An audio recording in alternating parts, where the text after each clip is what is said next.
Thank you very much, Mr. Esprit. Let me first of all recognize the presence of Honorable Austri, Daru, Drago, Honorable Peter Seja, our caretaker, Mr. Esprit, Honorable Kelva Daru, and PASPA rep for the Colihaut constituency, Ronald Tulo, Mr. Bentley Roye, PASPA rep for your constituency, the Salisbury, Morne Rachette constituency, members of constituents of Salisbury, Morne Rachette, and Colihaut, members of the media, and the police officers who are here to take care of us this evening, our security. A pleasant good evening to everyone. Now it's a pleasure for me to be here this evening as a neighboring constituent, but in the capacity of Minister of Social Services, Family and Gender Affairs. As you know, it has always been said that when elections come, you don't see PAL reps again. And so our mission is to come to our people to report to them that they hear from us, we hear from them, and you tell us your issues, and we also tell you what plans we have for you. So that is why we are here going around to bring the message to the people. And you elected us, so we should not abandon you at all.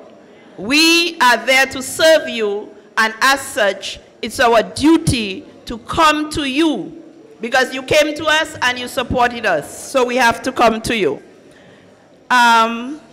As Minister of Social Services, Family and Gender Affairs, what relates to you in Morne Rachette, Colihaut, Salisbury? My responsibility encompasses Tropical Storm Erica. My ministry was really the one responsible for displacement allowance, rental allowance, and assistance to people.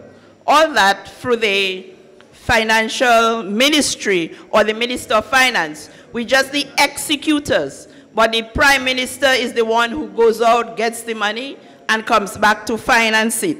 So, and my ministry is the one which executes. Now, when Tropical Storm Erica happened in 2014, Colihaut was the one most affected. People were displaced and people suffered a great loss. As Mr. Esprit told you all, we are not an insurance company. Nowhere in the world. You can Google and find out anywhere in the world where a government has taken on the responsibility to assist its people after a storm. You have people in the United States, 10 years after Erica. They are Katrina. They are still living in tents and they are displaced. And that's mighty America for you. And here we are assisting people with rental, food supplies, displacement allowance as it is called. We had about 311 heads of household who suffered as a result. For Colihaut area, we had about 10 heads of household and 4 families. 10 heads of household displaced and 4 families who had to go to rent apartments. Now, rental, we pay it's a range. We go up to a maximum of $1,000 to help people. So far, since 2014, we have spent, since 2014 to now, 15 to now, thank you, we have spent over $6 million total to address the problems of these heads of household. On a monthly basis, we spend in displacement allowance about $100, and that's monthly, $142,000 to $287 monthly for displacement. And we pay rent on a monthly basis of $159,540. What we must realize is this government is not obligated, as we said, to do that.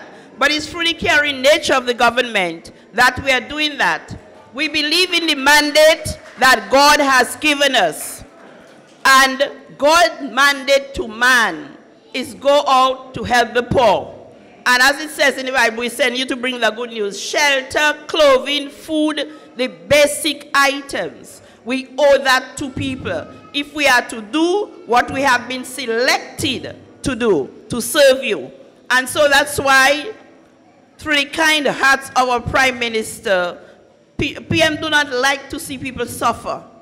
His soft-heartedness, and he said, we asked him, PM, when are we going to stop? Because it's over 2 years we are doing that. And he says, as long as there is a need, we have to help the people.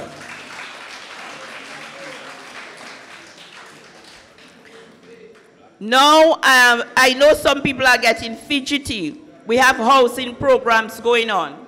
We have the Plattman Peer Housing Program, where some of the houses are ready. And I can assure you that some people from Kulibistri who have been displaced will receive assistance from that.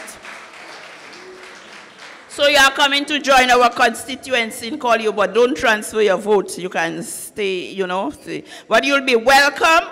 We have money for the roads. The houses are there. They are completing.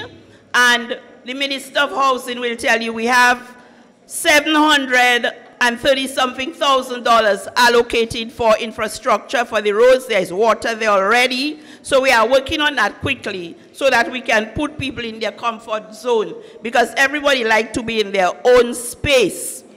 And it's very hard. Some people are living with families, and families can only tolerate you for a certain period.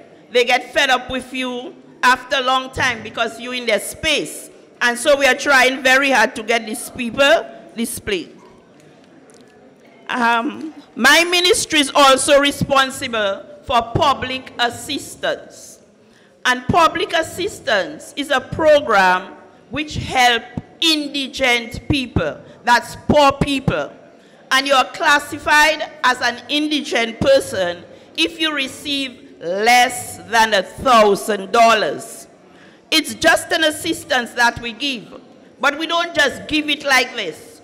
We have this social welfare department, which would have to come when, you know, the village council may identify people who need help, or anybody from your area, from your community, if you look out for each other, can come to the Ministry of Social Services and say, look here, this person in Kulibistri in Morne Rachette is going through a hard time. They don't have, so we would like you all to assist them. We take the names, and what we do, we send our officers to assess the situation. Last night, PM was mentioning that sometimes people come to assess people. They go to their homes. They see a little settee. They see a little TV. And these are not because you have that you have. It may be somebody who sent that to you. And sometimes they use that as a criteria to say that you have. But then when you go yourself sometimes and get this story from other people, you know that these are the people who really need. And so, according to the report that I received, because all the report comes to my desk, I read it, and then like the teacher that I am, I carefully go through it, and you see loopholes. You see where some people are crying, but the cry is not captured. But you can read it within the report, and you say, could you go back and assess that person again? And as a result, we do the assistance to them. What we do, we have a financial structure based on family size. So if it's a child you have, the child might be disabled, the child parent, one parent may have died, and it has cut short the financial income in the home. So we give $127.50 for the assistance of that child. If it's a family of two, we give $300 a month. That is, a family more than that, we give $375 a month. If it's one adult, we give $150 a month, and 2 single adults, we give about $255 a month. And that is what public assistance is about. But we solicit the help. We solicit your people's advice. Because what's happening, we have noticed, is that in some homes, people who are receiving public assistance for children, people who are unemployed and are now employed, are still getting it. And for years they go on getting it. And some of them will not come to say that my situation has changed and somebody else needs it. So I need to leave it for the other person to get. And so we have a lot of that situation going on. And now, as a result, we are reassessing some families.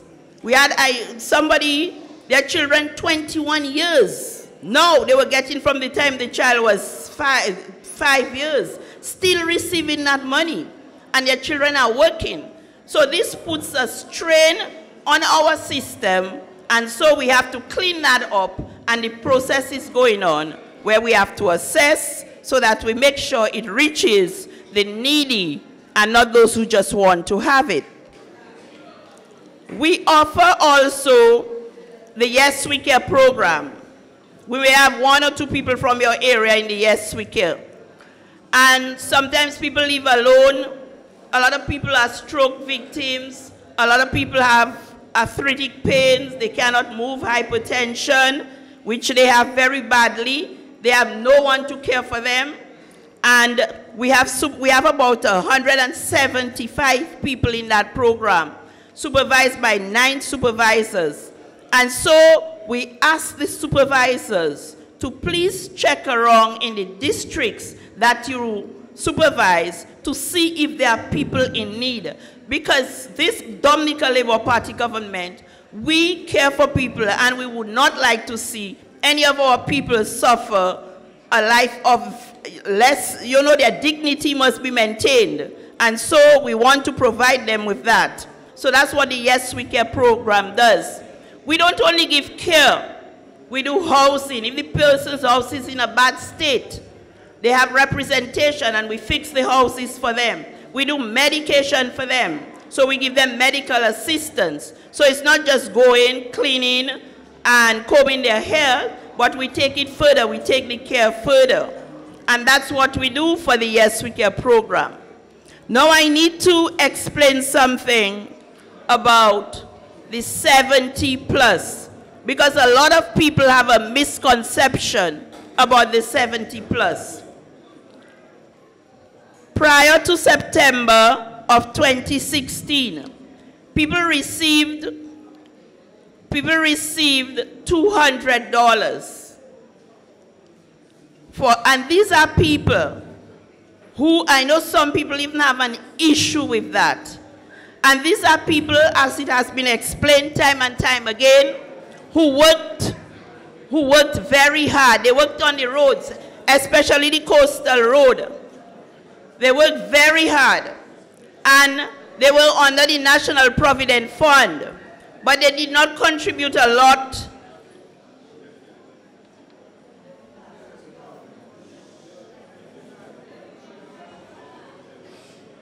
Is there something happening that we should get out? Oh, okay.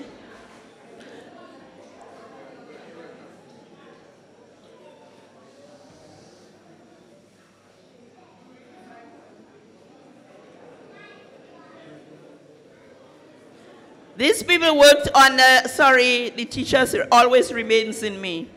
These people worked under the National Provident Fund, and they did not contribute sufficiently, or some of them lost their details, their documents were lost. And as a result, with the introduction of the Social Security, they were not registered properly, so they lost their contributions. Others, at the time, what used to happen, when you retire, you could opt for getting a pension on a monthly basis, or you could take a lump sum. And most people felt that when they retire, they do not know how long they had to live, so give them the lump sum. And then you have these people living to a ripe old age, But because they took the lump sum, they are receiving nothing. And so that's where the non-contributory social security pension comes in to help them. And so we have to help these people. And now it's up to $300 a month. And you have to be thankful for that. All these initiatives and programs are done under the program called the Citizenship by Investment Program.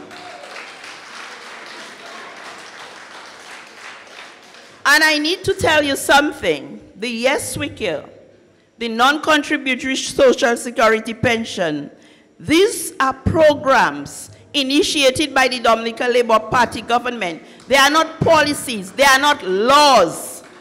So you cannot guarantee that whoever comes will continue them.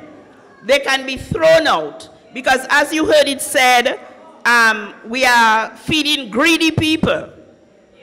And so if, these people come in, they can say, no, we have to reassess, let's take off that program, because it's not a law. It's a program based on the party's policy to help people. And that is why we have it.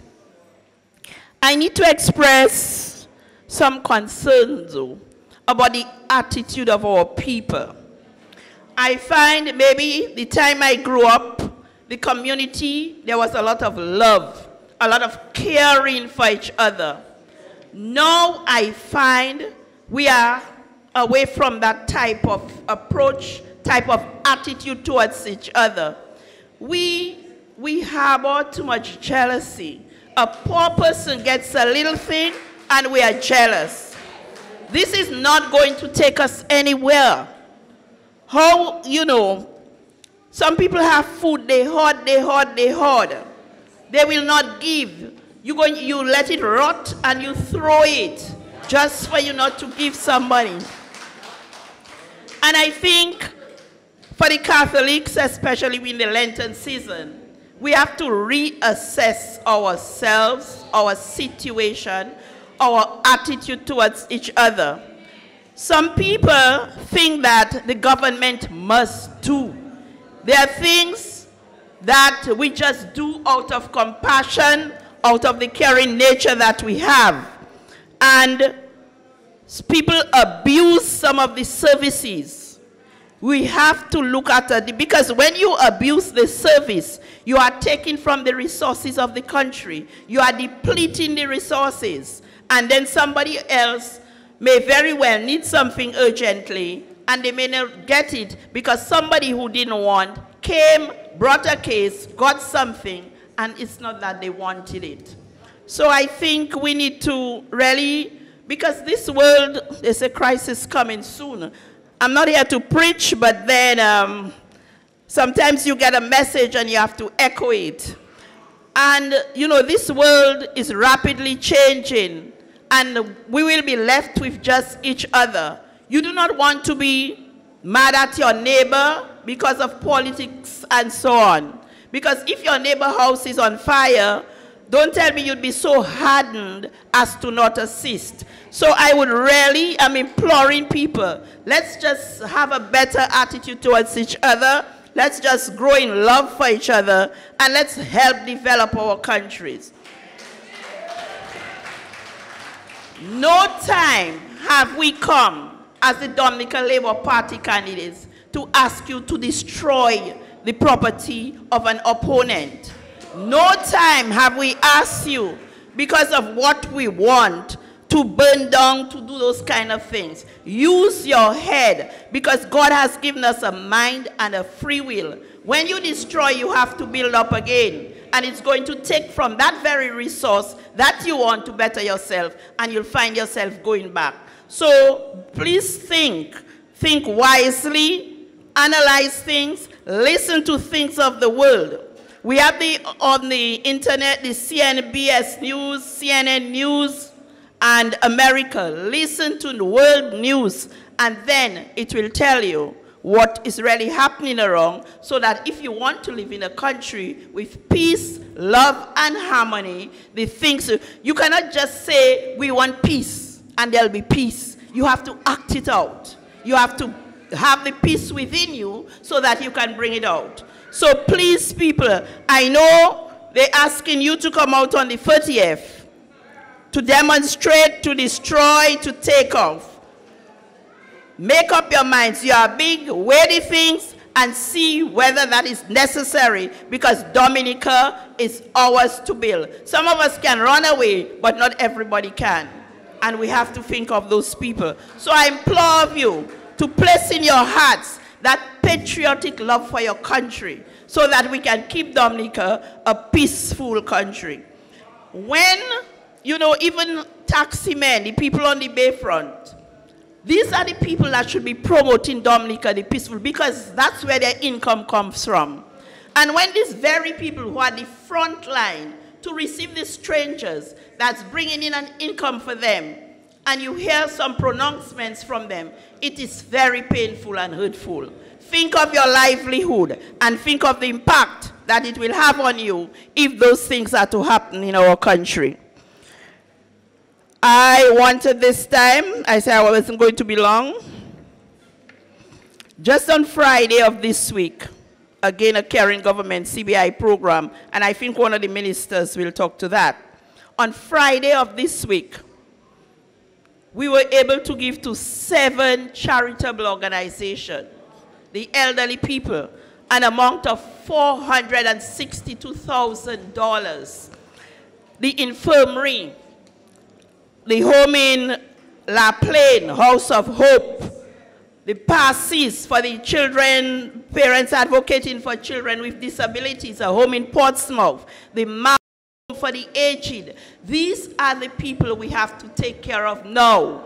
And so, out of the Prime Minister had this initiative to bring in these people, to talk to them, to hear what their needs are, and out of their needs came this, what they wanted. And on Friday, within 3 months, we were able to meet their needs in providing them with a check right away in their hand that they could go to the bank and cash and do a better work for the institution. That is what the Dominica Labour Party is about, helping people to better their lives, to live a life of dignity, and to live a life of love.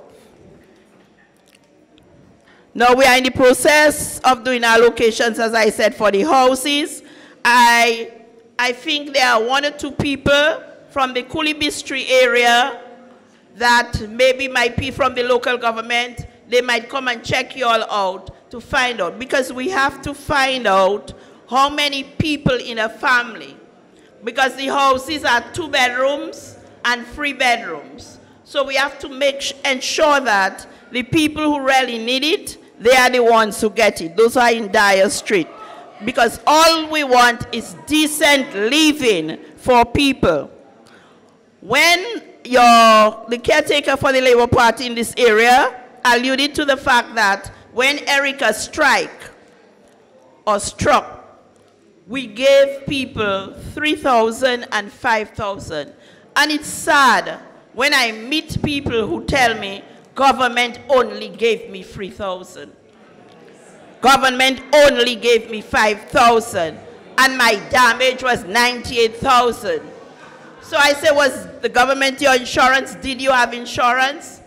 Erica came to teach us a lot of things. People, I want you all, in sad moments, you have to look for the lessons that are being taught.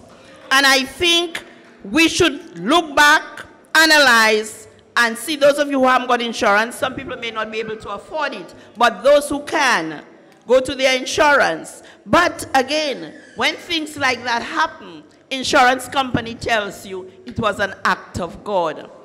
And that is why I sometimes think, I sit and I reflect, I say, oh, that's why they say insecurity is a God. That is the reason. Because for an act of God, insurance does not give you anything. But here comes PM, who comes to your rescue in the act of God. And I can very well understand why. Now, public assistance, I was telling you about public assistance, and As I said, I want you guys, I want you in the community to look after your people. If you know they are indigent, to come to us and to assist us.